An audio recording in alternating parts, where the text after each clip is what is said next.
नमस्ते, मेरा नाम शुभम है और आप मुझे ब्रेन ऑफ बिहार पे देख रहे हैं। सुप्रीम कोर्ट से एक बहुत बड़ी अपडेट है। सुनवाई होनी है नहीं होनी है, इस पे बहुत लोग क्वेश्चन मार्क लगा रहे थे कि इस बार भी डेट बढ़ जाएगा, क्या होगा नहीं होगा। अभी तक लिस्टिंग तो नहीं आई है, लेकिन बहुत ही सकारात्मक चीज़, डेली इम्प्रूवमेंट हो रहा है। क्योंकि पेमेंट का फैसला सुप्रीम कोर्ट से होना है, तो फिलहाल हम लोग बात करेंगे डायरेक्ट सुप्रीम कोर्ट के वेबसाइट से। और हमने आपको लोगों को बता चुके हैं हम कि कोई मेरा सूत्र नहीं है और कहीं मेरा आदमी नहीं है, केवल जो पोर्टल पे रहता है उसी को हम आप लोगों के सामने रखते हैं। सुप्रीम कोर्ट के पोर्टल पे फिर से अपडेट हुआ है, जो सेबी है उसके तरफ से जो लीगल टीम है, उसका एक लीगल फॉर्म है, उसके द्वारा 2 आईए फाइल किया गया है आज ही 23 अगस्त को। एक तो आईए फाइल किया गया है, वो अपना जो एक्सपेंस की है सहारा का पैसा रिकवरी करने में, उसके रिम्बर्समेंट के लिए सुप्रीम कोर्ट से परमिशन मांगी है कि इतना खर्चा मेरा हुआ है। और ये हम देखे नहीं है आईए को, ये समरी में दिखाया जा रहा है सुप्रीम कोर्ट के साइट पर ही कि ये रिम्बर्समेंट के लिए आईए है। और दूसरा आईए सेबी का ही मॉडिफिकेशन और डायरेक्शन के लिए रिक्वेस्ट किया गया है। जैसे कि हम आप लोगों को बताए थे कि सहारा ने भी अपना आईए फाइल कर दिया है कि मॉडिफिकेशन ऑफ कोर्ट ऑर्डर।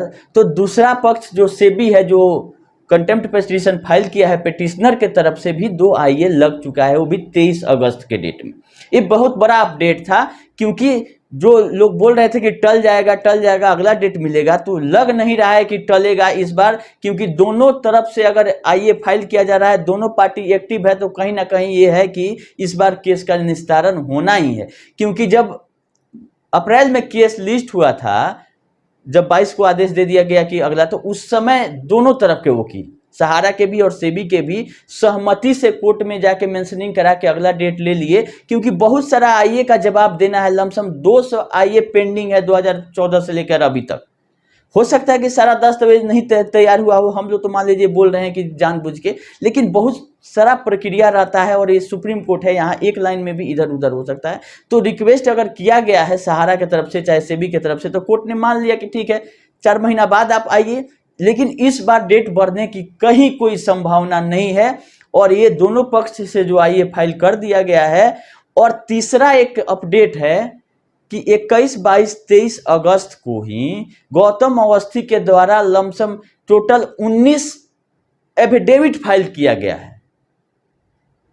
ये उससे भी बड़ा अपडेट है। तो गौतम अवस्थी जी किसके लिए एफिडेविट फाइल करेंगे? सहारा की तरफ से। तो 19 एफिडेविट फाइल किया गया है सहारा की तरफ से 21 और 22 और 23, ये लगातार पिछले 3 दिनों में। तो ये इंप्रूवमेंट बताता है कि सुनवाई पक्की है। इंतजार है तो केवल लिस्टिंग का। और हम ये उम्मीद कर रहे हैं कि माननीय चीफ जस्टिस ऑफ इंडिया के बेंच में ये कोर्ट लग जाए, ये केस लग जाए, तो सारा मैटर ही तीन दिन में खत्म हो जाएगा। क्योंकि जिस एग्रेवेडनेस से सीजेआई अभी फैसला ले रहे हैं, जैसे आप कलकत्ता वाला ही मैटर ले लीजिए, कोर्ट ने स्वयं संज्ञान लेके केंद्र सरकार को भी और राज्य सरकार को भी तलब किया है, जो कि मर्डर और रेप का केस है डॉक्टर का। तो उस तरह से इस केस को त्वरित सुनवाई करते हुए, और 2 दिन 3 दिन 4 दिन 5 दिन लगातार लगे, जैसे एसबीआई वाला मैटर में हुआ था, तो ये काम कोई कर सकता है तो अभी के तत्कालीन चीफ जस्टिस ऑफ इंडिया। तो हम रिक्वेस्ट यही कर रहे हैं कि आप लोग भी यही मनाइए कि 3 जजेज बेंच में तो सुनवाई होना ही है, चीफ जस्टिस ऑफ इंडिया के बेंच में भी ही सुनवाई हो जाए इस केस का। ऐसा हम लोग उम्मीद लगा सकते हैं कि मे भी हो सकता है कि 3 जजेज बेंच में लिखा गया है, किस जज के सामने लगेगा ये तो कहीं लिखा नहीं हुआ है। और 200 आईए जो पेंडिंग था, जिससे अप्रैल से डेट बढ़ा के सितंबर किया गया था, और इस बार गौतम अवस्थी जी के द्वारा 19 एफिडेविट और सेबी के तरफ से अपना रिम्बर्समेंट पैसा मांगना कि जितना मेरा खर्चा हुआ है, कहीं ना कहीं ये इंडिकेट कर रहा है कि अब फाइनल डिसीजन आएगा, चाहे वो किसी के पक्ष में आए, सहारा के पक्ष में आए, सेबी के पक्ष में आए। लेकिन जो तीसरा मेन पक्ष है जिसके लिए ये सब कुछ हो रहा है, वो है इन्वेस्टर। उसके तरफ से विश्व भारती के जो हैं हमारे कुशवाहा जी, वो एक रिट डायल किए थे, वो भी इसी केस में टैग कर दिया गया था। तो हम उनसे भी रिक्वेस्ट करेंगे कि अपने भी माननीय एडवोकेट साहब को एक्टिव करके और अपना भी पक्ष जल्द से जल्द सुप्रीम कोर्ट में रखने की जरूरत है। ऐसा ना हो कि कहीं हम लोग देर हो जाए। कि अगर सहारा के भी पक्ष में आता है मैटर या सेबी के पक्ष में आता है, इन्वेस्टरों का क्या मिलेगा? सहारा तो बोली है कि हम अपना रियल एस्टेट हाउसिंग का पैसा दे दिए थे और हमको दोबारा पेमेंट करना पड़ रहा है सहारा सेबी अकाउंट में। जितने कंपनियों से लेके वो पैसा डाली है वो अगर आएगा तो अपने कंपनी में ले लेगी। जो सोसाइटियों का 2253 करोड़ था वो रिलीज हो चुका है। सेबी के पक्ष में अगर आता है तो वो सेबी तो कहती है कि सब मेरा रिकवरी है, डिफॉल्ट है। न्यूज़पेपर में भी आप लोग पढ़े होंगे कि 73,000 करोड़ का सेबी का रिकवरी पेंडिंग है, जो कि अलग अलग न्यायालय में चल रहा है, जिसमें से 61% ऑफ रिकवरी सेबी इसका सहारा और पीएससीएल के मैटर में है। तो उसमें उसका रिकवरी 13,000 करोड़ कमर्शियल से और 25,000 करोड़ आपका रियल एस्टेट और हाउसिंग का मिला के, तो लमसम 40,000 करोड़ तो सहारा ग्रुप से ही रिकवरी उसका प्रिंसिपल का बाकी है, बाकी इंटरेस्ट अलग है। तो ये सब लंबित है और कोर्ट का निर्णय पे डिपेंड करता है कि क्या ये पैसा सेबी में जाएगा कि नहीं जाएगा, और सेबी रिकवरी करके गवर्नमेंट ऑफ इंडिया को अगर दे देती है तब निवेशकों का क्या होगा। तो जरूरत है जो तीसरा और मेन पक्ष है हम लोगों का, उसको एक्टिव होने का और जल्द से जल्द इस केस में अपना भी आइए या अपना जो भी एडवोकेट से मेंशनिंग कराना है, ताकि हम लोग पीछे नहीं रहे और हम लोग का भी बात वहां सुना जाए। क्योंकि सेबी ने भी अगर जो बात बोली थी कि हाँ इन्वेस्टर ये लोग लेने नहीं आए पैसा, तो कैसे आएंगे? बॉन्ड तो कन्वर्ट हो चुका था, बॉन्ड था ही नहीं किसी के पास। लेकिन सेबी ने ये पूरा बात नहीं बताया कि बॉन्ड के बदले में नया बॉन्ड क्यू सॉप का दे दिया गया, क्योंकि नियम कानून से चल रही है कि हमको मात्र 3 ही कंपनी से मतलब है, रियल एस्टेट, हाउसिंग और कमर्शियल। यही सेबी के प्रीव्यू में, बाकी क्या करती है इससे सहारा हमको नहीं मतलब है। क्योंकि जहां पैसा इंटरेस्ट पे देने के लिए उठाया जाता है, इन्वेस्टमेंट के रूप में उठाया जाता है, वहीं से भी इन्वॉल्व है।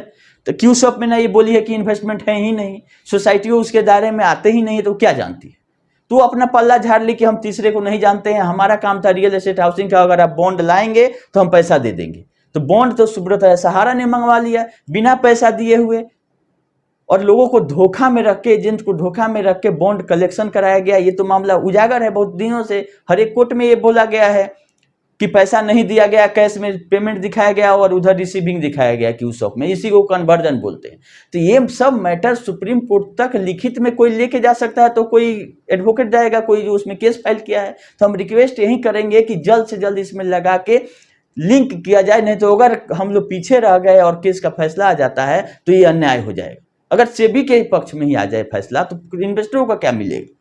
पैसा तो सीज हो जाएगा, और सहारा के पास भले 4 गुना संपत्ति हो, देने के लिए तो 1 रुपया नहीं है अभी। तो जब ये इसी बहाने टालते आ रही है कि सहारा सेबी का निस्तारण हो जाएगा और पैसा ये मान रही है कि हमारे पास ही आएगा, तब हम भुगतान शुरू कर देते हैं। अगर सहारा के पक्ष में ही आदेश आ जाता है तो ये तो जो लोग अभी इसका गुण गा रहे हैं वही लोग बताएंगे कि अगले दिन से ऑफिस खुलता है और भुगतान होता है कि नहीं होता है। बीच में एक पोर्टल आया, पोर्टल पे भी बहुत सारे डिफिशियंसियां, बहुत सारा चीज दिक्कत तो आया, लेकिन एक दो चीज क्लियर भी हुआ है पोर्टल आने से कि सहारा ने किस तरह से गलत काम किया है।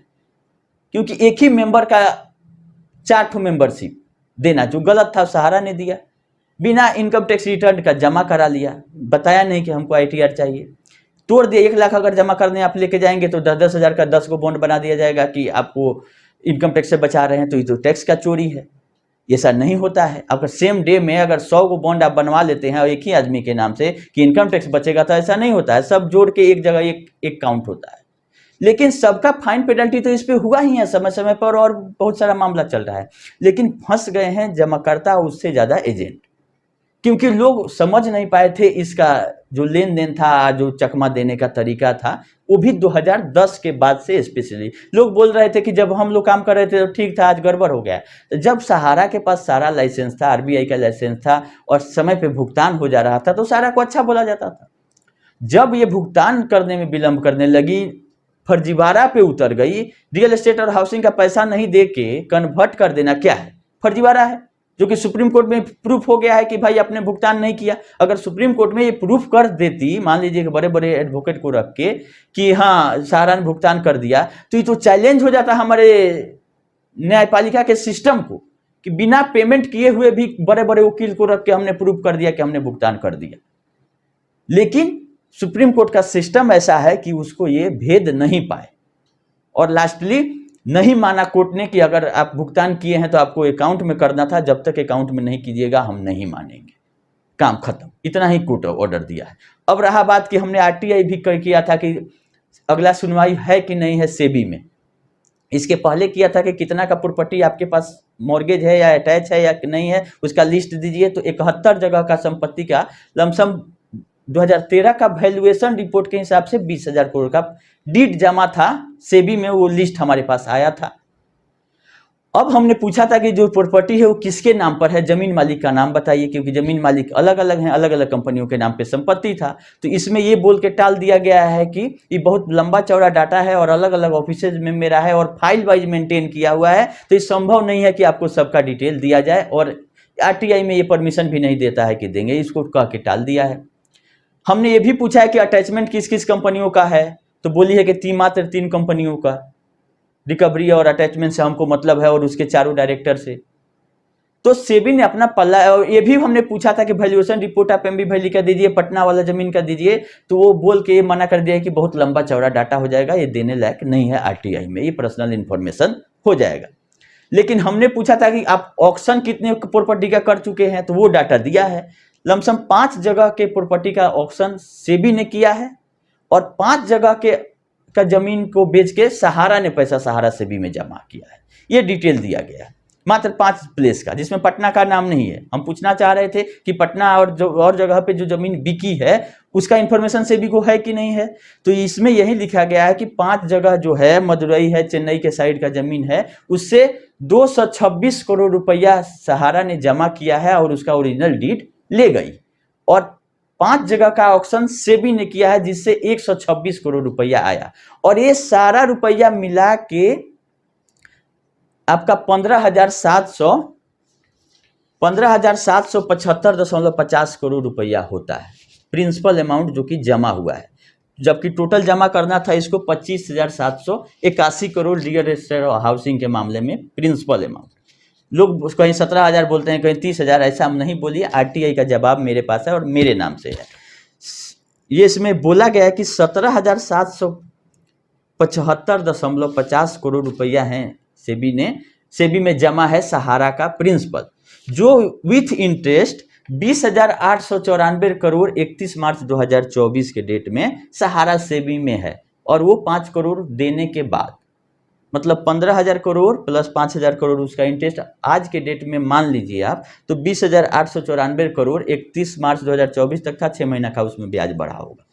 तो डाटा आ गया है 20,000 करोड़ का, जो कि सहारा सेबी में लिक्विड अमाउंट सहारा का पड़ा हुआ है, प्लस 20,000 करोड़ की प्रॉपर्टी थी जो कि दिया गया था उसका ओरिजिनल डीड सेबी को, उसमें से लमसम दोनों मिला के ऑक्शन और सहारा के द्वारा मिला के 500 करोड़ के आसपास का बिक्री हो चुका है। तो बाकी 19,000 करोड़ का वैल्यूएशन का प्रॉपर्टी होगा। याद रखिएगा वैल्यूएशन है उतना का, सर्कल रेट नहीं। बहुत लोग कंफ्यूज हो जाएंगे कि 20,000 का तो सरकारी वैल्यू है तो इसका 1 लाख करोड़ होगा। वैल्यूएशन मार्केट रेट होता है, या मैंने उतना में प्रॉपर्टी उसके आसपास ही बिकता है, 5-10% ऊपर नीचे। लेकिन 2013 का वैल्यूएशन है तो हम मान लेते हैं कि 3 साल पर हर वैल्यूएशन चेंज होता है, 10-20% बढ़ेगा हर एक 3 साल पे, तो वो डबल हो जाएगा।